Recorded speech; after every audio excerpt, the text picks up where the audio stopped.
લાહુ દાદાનું આ ભજન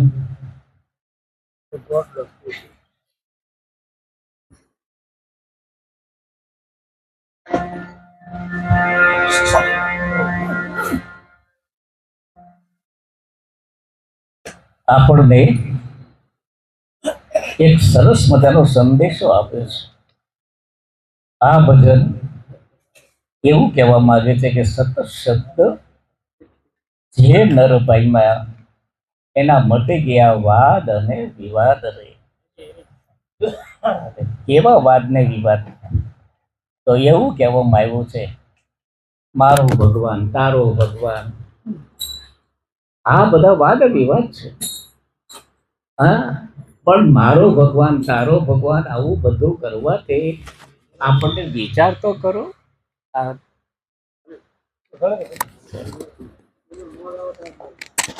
મારો ભગવાન, તારો ભગવાન, આવા વાદ ને વિવાદ કરવાથી શું વળવાનું છે?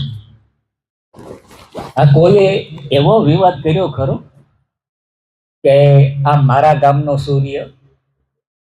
કોઈ શહેરમાં કોઈ એવો વિવાદ કર્યો કે આ મારો સૂર્ય છે? હે, પછી તમે પ્રાંતમાં જાઓ કે પછી તમે અમેરિકા જાઓ કે મુંબઈમાં જાઓ તો મુંબઈ વળાક પણ કે અમને મોડો દેખાય છે. કે તમને મોડો દેખાય ને કે તમે હજી જાગ્યા જ નથી, પછી ક્યાંથી દેખાય? એમ જેને ખરેખર સતત શબ્દનું ભાન સદગુરુએ કરાવી દીધું છે, એ એ નર ખરેખર જ્ઞાલ થઈ ગયા છે. અને વળી એમાં વાદ ને વિવાદ શું? સૂર્ય એક છે, પૃથ્વી એક છે, ચંદ્ર એક છે, આ બધું એક છે. એમાં મારો ભગવાન ને તારો ભગવાન એવું કે તો ભગવાનમાં વાદ વિવાદ ન થાય. ભગવાન એમ કે આમ જો મારા છે ને એને તમારી કરતા વધારે રૂપાળા બનાવવું, એ ભગવાન નો કે? તો એમાંય વિવાદ થવો પણ એમાંય વિવાદ નથી થતા.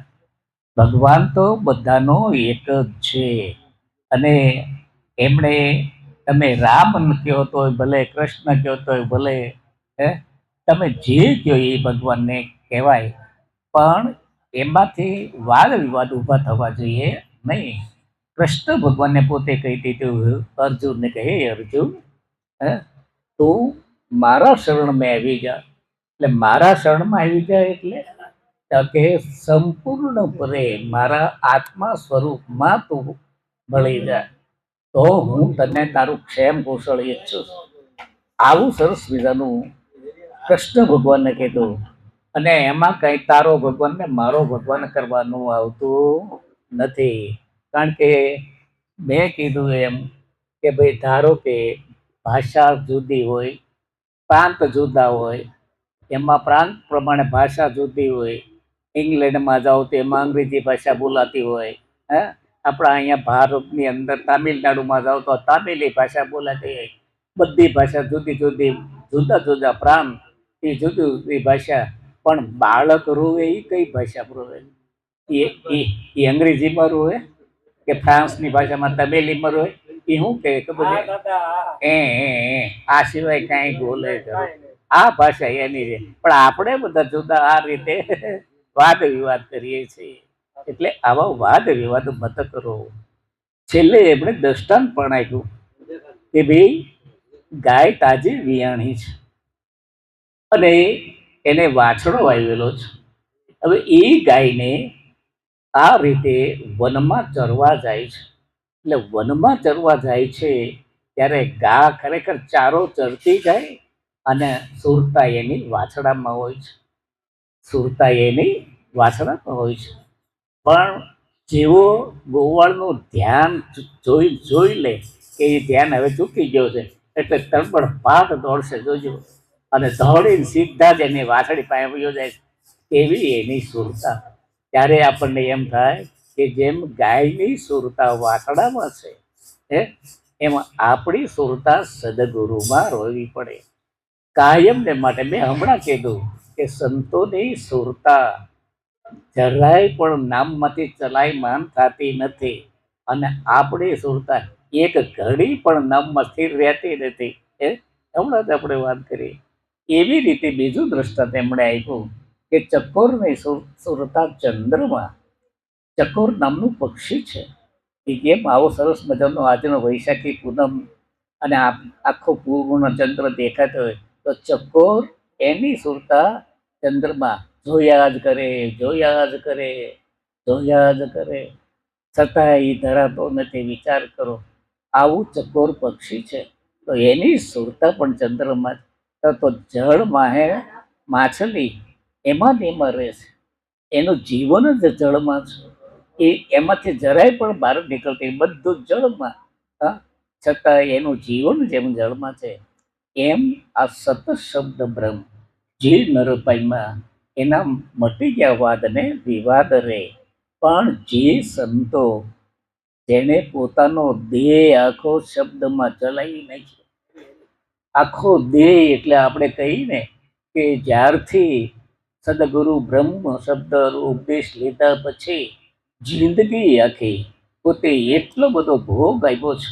સંતોએ એટલો બધો ભોગ આપ્યો છે. અમારા નરસિંહ દાદાની વાત કરીએ તો એની વાત ન પૂછો, કારણ કે નરસિંહ દાદાને હું સાથે રહેલા અને રાત દિવસ જોયા વગર એક વખત એમની બદલી હાંકરડી થઈ હતી.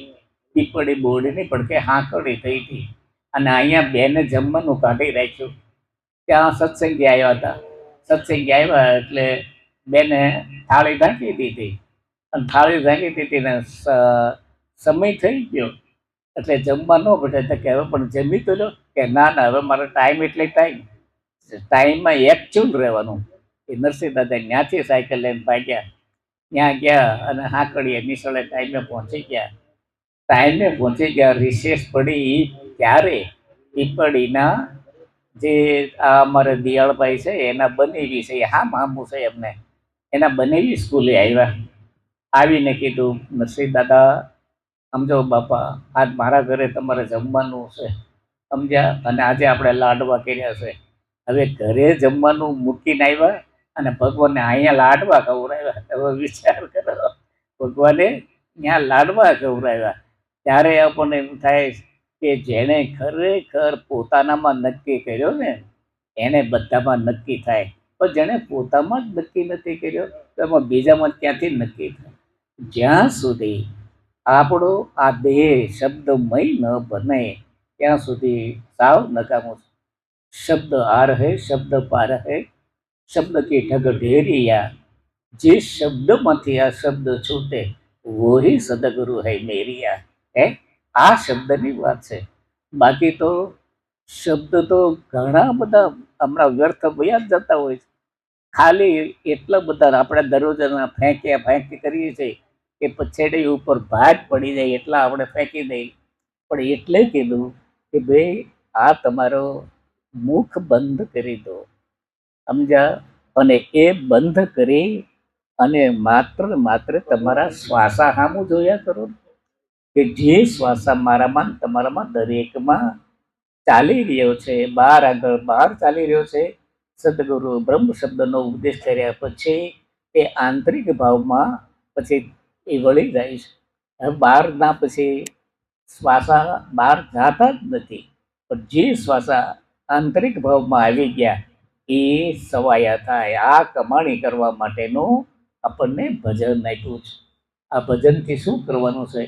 આપણે કમાણી કરવાની છે. અને એ કમાણી કરવાને માટે સદગુરુ દાદાએ જેવી રીતે પોતાનો દેહ શબ્દમાં ચલાવ્યો એમ આપણે શબ્દ સ્વરૂપમાં મળી જવાનું છે.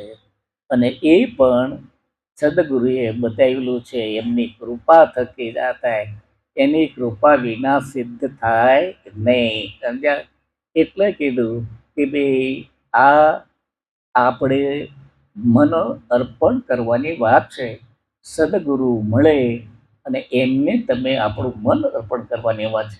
જો મન અર્પણ કરી દો એટલે તમારા સંકલ્પ વિકલ્પો છે જ નહીં, પણ સંકલ્પ વિકલ્પનું ગૂંચળું એટલે જ આપણું મન.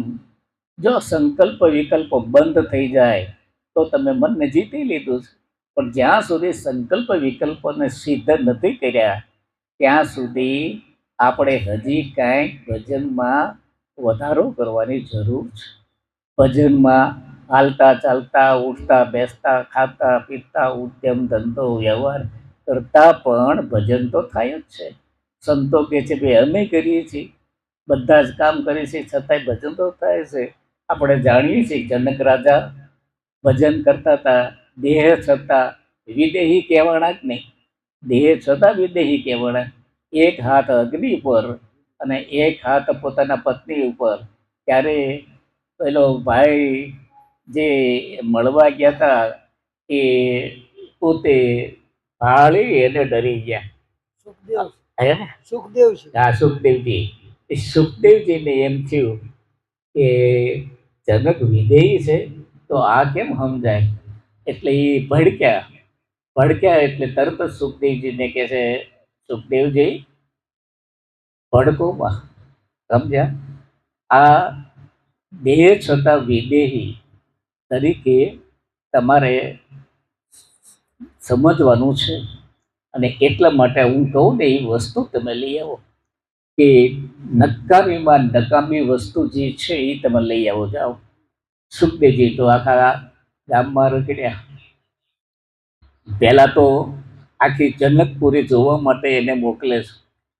આખો એક તેલનો કટોરો ભરેલો, થાળીમાં એ કટોરો મૂક્યો, બે સિપાહી ઉઘાડી તલવારે હારે મોકલ્યા અને કીધું જાઓ અમારી જનકપુરી આખી નગરી જોઈ આવો. કારણ કે બોલે એ તો બે સિપાહી ઉઘાડી તલવારે અને તેલનો કટોરો એમાં થાળીમાં રાખ્યો. આમ આખી નગરી ફર્યા પણ આવી એને તેલના કટારોનું એક પણ ટીપું પડવા ન દીધું. તેને એમ કે હું જીતી ગયો. એમ કરીને જનક રાજાને કીધું કે લ્યો આ રહ્યો જુઓ. કે મારી જનકપુરી કેવી? કે એ કોને જોઈશ, મારું ન જો ન્યા ધ્યાન વયું જાય તો આ તેલનું સમજ એક ટીપું પડે તો આવડા બે તરત પડકે ઊભા હતા. એટલે મેં એ કાંઈ જોયું નથી. કારણ કે હવે એમ કરો કે તમે છે ને નકામી વસ્તુ લઈ આવો. પછી નકામી વસ્તુ લેવા માટે એ જાય છે. જે વસ્તુને પકડે એમાંથી એને જ્ઞાન થાય. કાગળ પકડે તો એમાં એને જ્ઞાન થાય. ઘાસનું તણખલું પકડે તો એમાં એને જ્ઞાન થાય. પથ્થર પકડે તો પથ્થરમાંથી પણ એને જ્ઞાન થાય. હાડો આમાં નકામી હું બધું. પછી એને એમ થયું છે આ વિષ્ટા નકામી છે, માણસની વિષ્ટા નકામી છે. એટલે એણે વિષ્ટા લીધી અને તરત જ એને જ્ઞાન તો થયું. પણ આવીને જનક રાજાને બતાવ્યું કે આ નકામી વસ્તુ આ છે. એમ કે વિષ્ટા નકામી છે કે તો તું પહેલા હું અન્ન ખાધું તો એને તો તું દેવ માનતો હતો અને પગે લાગતો હતો, પછી અનાજ ખાતો હતો, અને હવે તું વિષ્ટા કહે છે. તો કે આ તારો સંગ છો ને અનાજને, એની આ વિષ્ટા થઈ. તારો દેહ નકામો છે. ત્યારે ઓલાને પાકું સમજાઈ ગયું કે મારું વાત સાચી ભગવાન, હવે તમારી વાત સાચી. અને પછી એને જ્ઞાન થઈ ગયું કે ભાઈ ખરેખર જનક રાજા વિદેહી આ રીતે કહેવાના. એમ આપણે પણ જો કે આ તો એક દ્રષ્ટાંત છે, પણ બાકી તો આ દેહ સાધન છે. ભજન કરવા માટે આ આપણને મનુષ્ય દેહ આપ્યો છે. કરોડો દેતા દામમાં મનુષ્ય દેહ મળતો નથી. એ પણ વૃથા કહેવાય કે તે હરિચરણમાં હળતો નથી. રૂપિયા દેતા બીજી ઘણી બધી વસ્તુ મળશે, પણ પૈસા દેતા આ દેહ મળવાનો નથી. આ દેહ મળવાનો જ નથી એ ચોક્કસ વાત છે, અને પડવાનો છે એ ચોક્કસ વાત છે. પણ એક વાતની સમજણ એ રાખવાની છે કે ભાઈ ખરેખર આ દેહનો ઊભો અવતાર, આ ઊભા અવતારમાં ભજન થાય એવું છે. આડા અવતારમાં આની કાંઈ કાણ નથી. માટે હંમેશા એટલું ધ્યાન રાખો કે ભાઈ આપણી હવે આટલી ઉંમર થઈ છે તો આપણે ભજન કરી લીધું જરૂરી છે. તમે ભલે ને નિવૃત્તિ મળે તમને, ઘરે કામ કરતા જાઓ, બધું કરતા જાઓ, પણ નિવૃત્તિ મળે ત્યારે તો ઘડીક શ્વાસા સામું જુઓ. આ શ્વાસા સામું ધ્યાન રાખશો એટલે તરત જ શ્વાસા ધીમા પડી જાય. અને ધીમે ધીમે ધીમે ધીમે આપણે ત્યાં સુરતા લક્ષ્ય બાંધવાની છે. પહેલા 3 શબ્દ શ્વાસા લેતા અને પછી છેલ્લા 3 શબ્દ શ્વાસ છોડતા કરી અને છેલ્લે તું હી એમ આવે છે. એમ તું હી કહેતા સોરતા જ્યાં જાય ત્યાં લક્ષ્ય બાંધો. અને એ લક્ષ્યધારી પુરુષો પાર પડ્યા છે. અને માટે સોહમ અસ્મી ઇતિ વૃત્તિ અખંડ, આ વૃત્તિ અખંડ રાખવાની. સોહમ અસ્મી, સોહમ અસ્મી એટલે હું બ્રહ્મ છું. અહમ બ્રહ્માસ્મિ, હું બ્રહ્મ છું. એટલે ચાર વેદના ચાર મહાવાક્ય કીધા. આ ઋગ્વેદ એનું પ્રજ્ઞાનમ આનંદ બ્રહ્મ છે. યજુર્વેદ એણે અહમ બ્રહ્માસ્મિ કીધું. અથર્વવેદ અયમ આત્મા બ્રહ્મ. અને અ, સામવેદ એણે એમ કીધું તત્વમ અસી. તો હું કહી દીધું જો તત્ એટલે તે, ત્વમ એટલે તું, અસી એટલે છે. જે હું છું તે જ તું છે. જે હું છું તે જ તું છે એમ સ્પષ્ટ કહી દીધું. એટલે ગુરુ શિષ્યમાં, શિષ્ય ગુરુમાં. આ વસ્તુ સમજવા માટે સદગુરુ ભગવાને ઘણા બધા દાખલા દ્રષ્ટાંત ઘણું બધું આપે છે. પણ ક્યાં કોઈને સમજાય છે? સમજ્યા? કોઈને સમજાતું નથી. ઘરમાં પછી ગણપતિજી બનાવે અને કાં ઓલો અધિક મહિનો આવે ને તો ડોસ્યું ગોરમાં બનાવે. અને એ ગોરમાં બનાવે છે ને ગારાની ગોરમાં કરે. તપસ્યાની આંખ્યું છોડે, નાકલા ચડાવે અને પછી કંકુ ચલન નાખીને એવું બધું કરે ને પછી પગે લાગે. એ ગોરમાં તું દેખતી ને હું આંગળી એટલે પણ સવાલ ને પણ એટલે ખરેખર હાવ ઊંધું કે આ ગોરીમાં ત્યાં બનાવ્યા ને ત્યાં જ બધું કર્યું છે ને પાછી એ ક્યાંથી દેખતી હશે? એ તો આપણે જ અજ્ઞાનતા રૂપી આપણે આંધળા થઈ ગયા છે. અજ્ઞાનતા જાતી નથી. એટલે કીધું બધા નહીં કે વનસ્પતિમાં દેવ બને કે ભાઈ તુલસીમાં કાંઈ એમાં દેવ છે, પીપળામાં એમાં દેવ છે. આ બધામાં દેવ બનાય છે. પછી ગાયમાં તો કે એમાં તો 33 કરોડ દેવ છે. હા. પછી પાષાણમાં પથ્થરમાં એમાંય દેવ છે. ત્યારે કીધું ન પાષાણે વિદ્યતે દેવ ન મૃણમયે વિદ્યતે દેવ. હા. તસ્માત ભાવ હિ કારણમ. ક્યાં દેવ ને દેવીઓ ક્યાં રહે છે?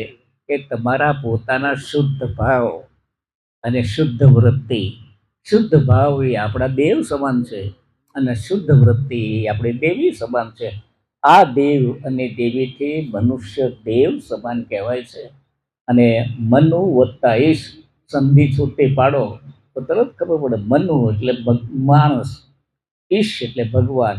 માણસ પોતે ભગવાન છે. પણ જેને સદગુરુ શ્રોત્રિય બ્રહ્મનિષ્ઠ મળી ગયા અને ગુરુ એ જ મારા ભગવાન એમ પાક્કું થઈ ગયું, ત્યાં નક્કી માં અને નિવાસ પિતા, ત્યાં ભગવાનનો જન્મ. માટે આ એક પાકું કરી રાખો કે ભાઈ હાવ સાચી વાત છે. ચંદ્ર સૂર્યનું એક ઘર કરવાની વાત છે. એટલે એ નક્કી કરી નાખો. એટલે એ નક્કીમાં પછી સુરતાથી એમાં ભળી રહો તો નિવાસ એ ભળી રહ્યા. નક્કીમાં નિવાસ પિતા, ત્યાં મારા ભગવાનનો જન્મ. અને હાજરા હજુર મારો ભગવાન સાંભળી રહ્યો છે. હા. આપણે તો આ જ્ઞાનની સમજણ સત્સંગ મળે એટલે આપણે આનંદ કરીએ. અને એમના પ્રતાપે કિલ્લાના જોરે વાસળું ઠેકડા મારે છે. એટલે આપણે છે ને એ રીતે આનંદ કરવાનો. બે વાત મારા ના. જય ગુરુદેવ.